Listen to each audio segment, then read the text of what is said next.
convidamos você para conhecer o nosso universo sobrenatural, com histórias reais e contos que dominam o imaginário popular. Fatos cheios de mistério e sem explicação. Toda sexta-feira você vai encontrar em nosso canal sempre um novo conto. Agora fique com mais uma história feita especialmente para você e tenha bons pesadelos.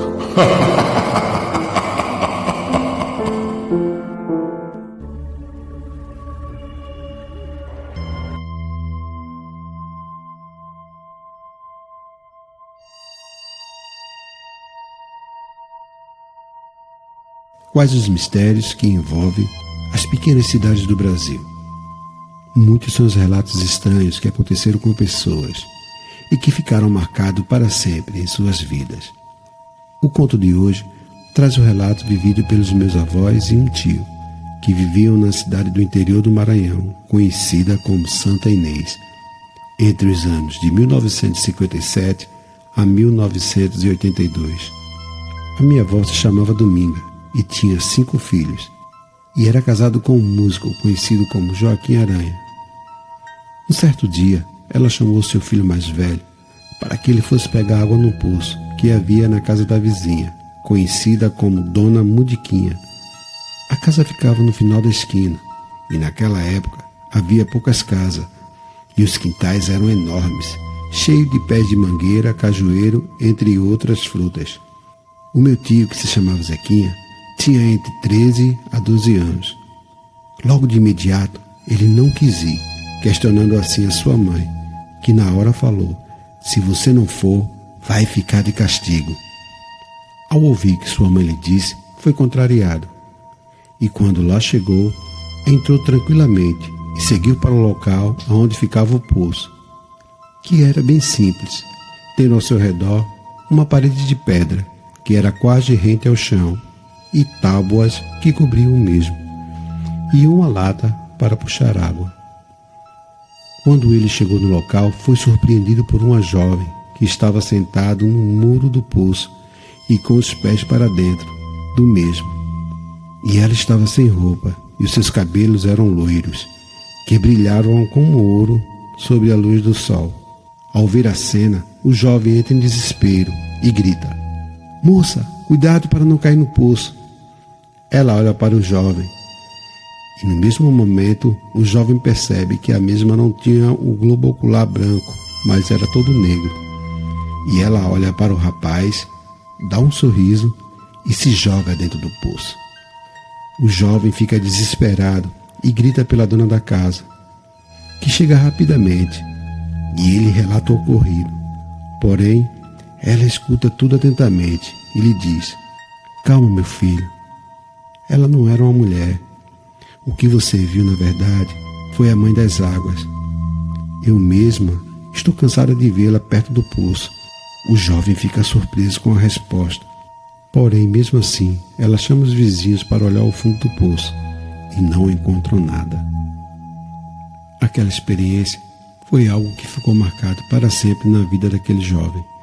Ele nunca se esqueceu daquela estranha criatura com o corpo de mulher que habitava nas águas daquele poço. E ele ficou imaginando quem ela era, de onde ela veio e aonde ela habitava. Porém, ela aparece em várias regiões do Brasil, e entre os indígenas ela é conhecida como Iara, a mãe das águas. Outro estranho fato aconteceu na casa dos meus avós. O meu avô gostava de cultivar melancias e algumas hortaliças no seu quintal, que tinha uma boa área para se plantar. Depois de algum tempo, sempre nas noites, algumas mulas que vagavam pela cidade começaram a invadir o terreno onde ficava a plantação, causando assim um prejuízo. E o meu avô começou a ficar irritado com a ação dos animais. Um certo dia, decidiu fazer um rei, um tipo de chicote que se usava naquela região. A minha avó, porém, não achava ser uma boa ideia e o aconselhou: Não faça isso, homem. Por que você vai maltratar os animais?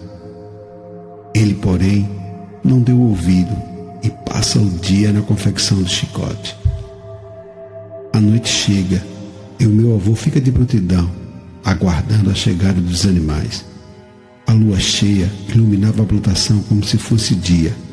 Quando chega às 12h20 da noite, o som da chegada dos animais é escutado na plantação e o meu avô vai e pega o chicote e parte em direção aos animais, que ao ser atingido pelo chicote, sai em disparada, e era um número de quase 15 mulas. E ele continua o trabalho de colocar os animais para fora do seu quintal, quando de repente a lua é encoberta por algumas nuvens e a escuridão toma conta do quintal. E ele continua a usar o chicote e os animais saem em disparada.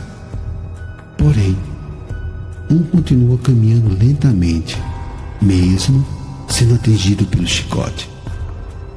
Meu avô perde a paciência e decide pegar o bicho pelas orelhas. E é nesse momento que a lua reaparece e revela algo terrível. O animal não tinha cabeça e o meu avô é tomado por um medo e solta o chicote no chão e retorna para sua casa, pálido e com os olhos arregalados. A sua esposa, ao ver o marido, pergunta: "O que foi, homem? O que aconteceu?" E ele fala: "Acabei de ver uma assombração."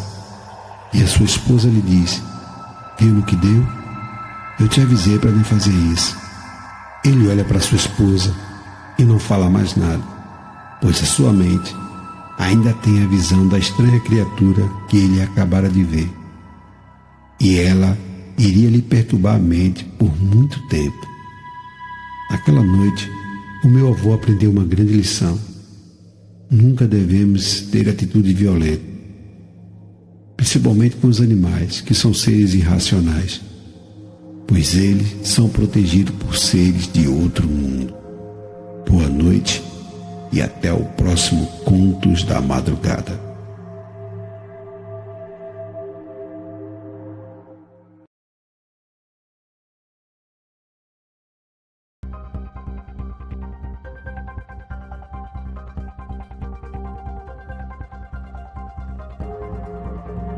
Se você gostou do nosso conteúdo, então curta, compartilhe e se inscreva no nosso canal. E muito obrigado.